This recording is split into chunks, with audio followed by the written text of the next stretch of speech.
Hey guys, today we're going to look at all the best open source web crawlers, web scrapers, um, and the open source only this time.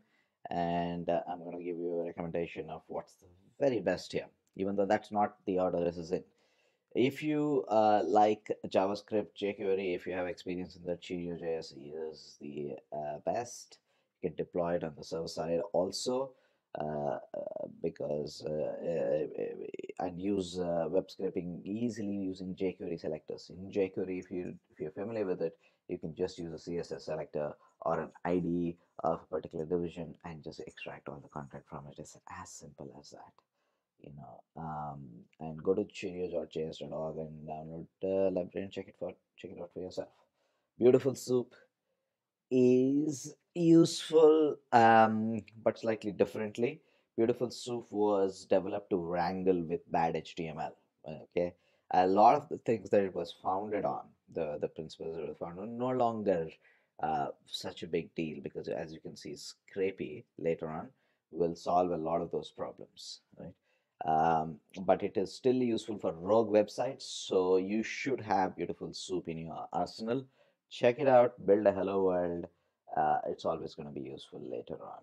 We've moved on from that at Proxies API from Beautiful Soup. KIMURA is, if you're into Ruby, a couple of our developers who are into it, they swear by it. I've never really tested it. It can render JavaScript also, which is super useful because it comes out of the box with headless Chrome and Firefox. Okay. GOUTTE, I don't know how to really pronounce it. I think it's GOUTTE, is a screen scraping, excellent PHP library.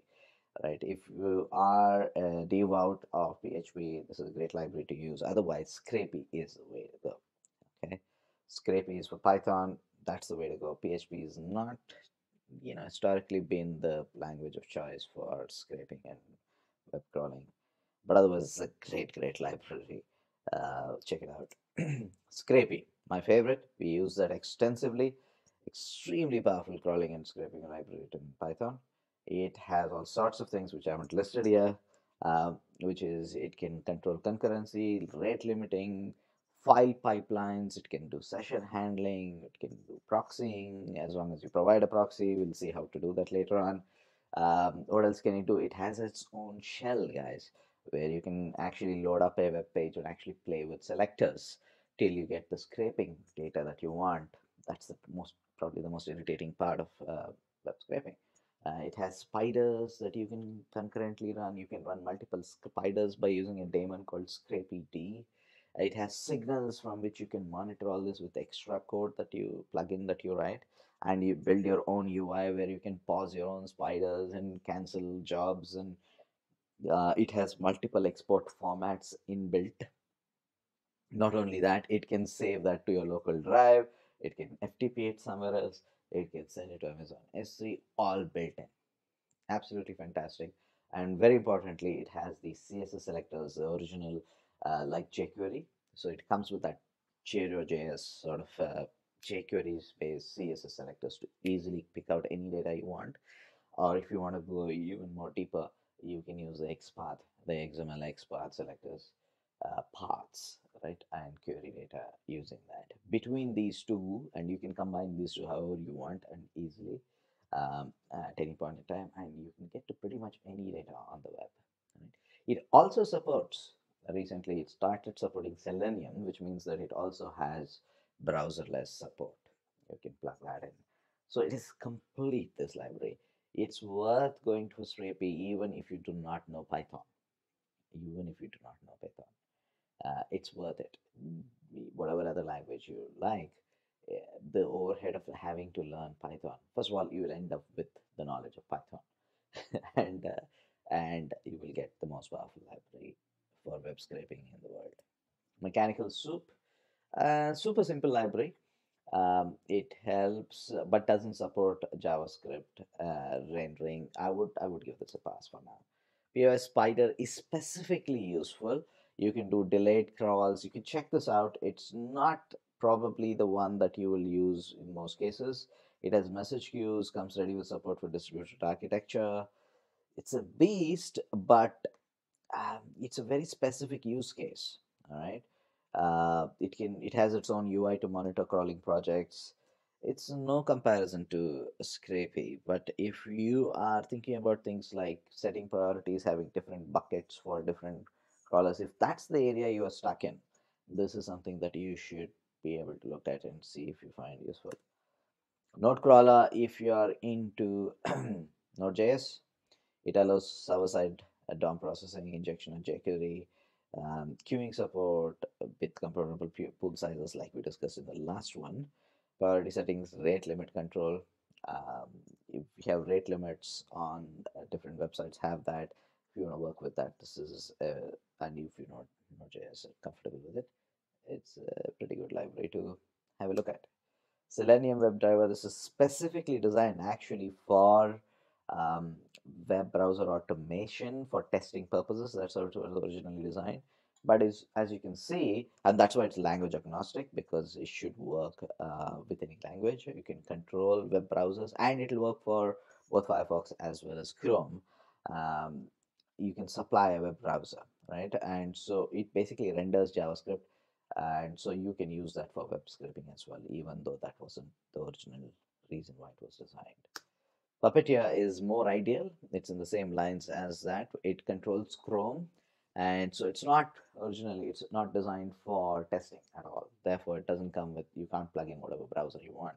It loads up browserless Chromium, headless Chromium at the back, and um, it comes closest to full scale browser automation, guys, and it can literally do more or less everything that a human can do. It renders JavaScript, you can take screenshots, even submit forms, simulate keyboard input. This is a beast. It's my very favorite. We use this extensively with a much more complex architecture, of course, with the distributed architecture. But this is the core of it all anyway. So you can't go wrong with this and Scrapy. Those are the two things you should go and study. If they were able to pick two out of all this, these two is where you should start, and probably that should be enough for you guys. Collie, if you are into, um, it has it's quite popular. It has web crawling, rate limiting, caching, parallel, scraping, and session handling and distributed.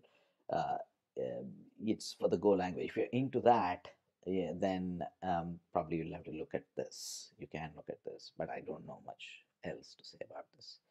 So that's it. Go back to Scrapy. Go back to Puppeteer. Sorry, I don't know much about Collie, but I had to put it in there because the team compiled this list, and I hope you have good overview of what's available in the market for you guys. Thank you. But there's more.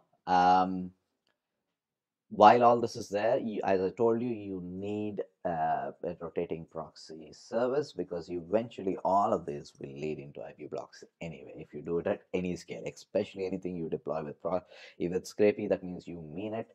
You have you using that kind of power, then almost as a guarantee you will get into rate limitings, usage limits, and IP blocks and capture challenges and stuff like that. All of this is handled by us, even though we call it Proxies API. Actually, what it is scaling API. And so basically, one of the key things that we do is we have millions of proxies, residential, private, and anonymous proxies, which you can route your requests through. You will absolutely, literally have nothing that will block you. That's more or less, we have never seen an issue in hundreds of our clients with probably thousands of projects now. We've not seen an unsolvable website at all. Not something that can block us, really. We give 1,000 API calls completely free, no credit card required, nothing. You can just use it and see if this is good for you. Give us a toughie. You can just pass it like this, like in this girl example over here. Put the API key, that's our endpoint, and there you go. You just pass whatever. Give us a tough URL, preferably one that you have blocked on, and then we'll see how we fare. We automatically rotate these proxies. We retry it automatically till we get the data, even if some of this, for some weird reason, is blocked and inaccessible. We can target from different geographic areas. We can solve captures automatically for you. We rotate user agent strings. We can render JavaScript, the whole gamut of stuff. We cover it all. And you can plug this into your own spiders, of course, and then get this data at whatever. and different plans give you different speeds. So you can really go crazy here. And talk to us if the speeds that we offer on the website are not enough. We have an enterprise plan.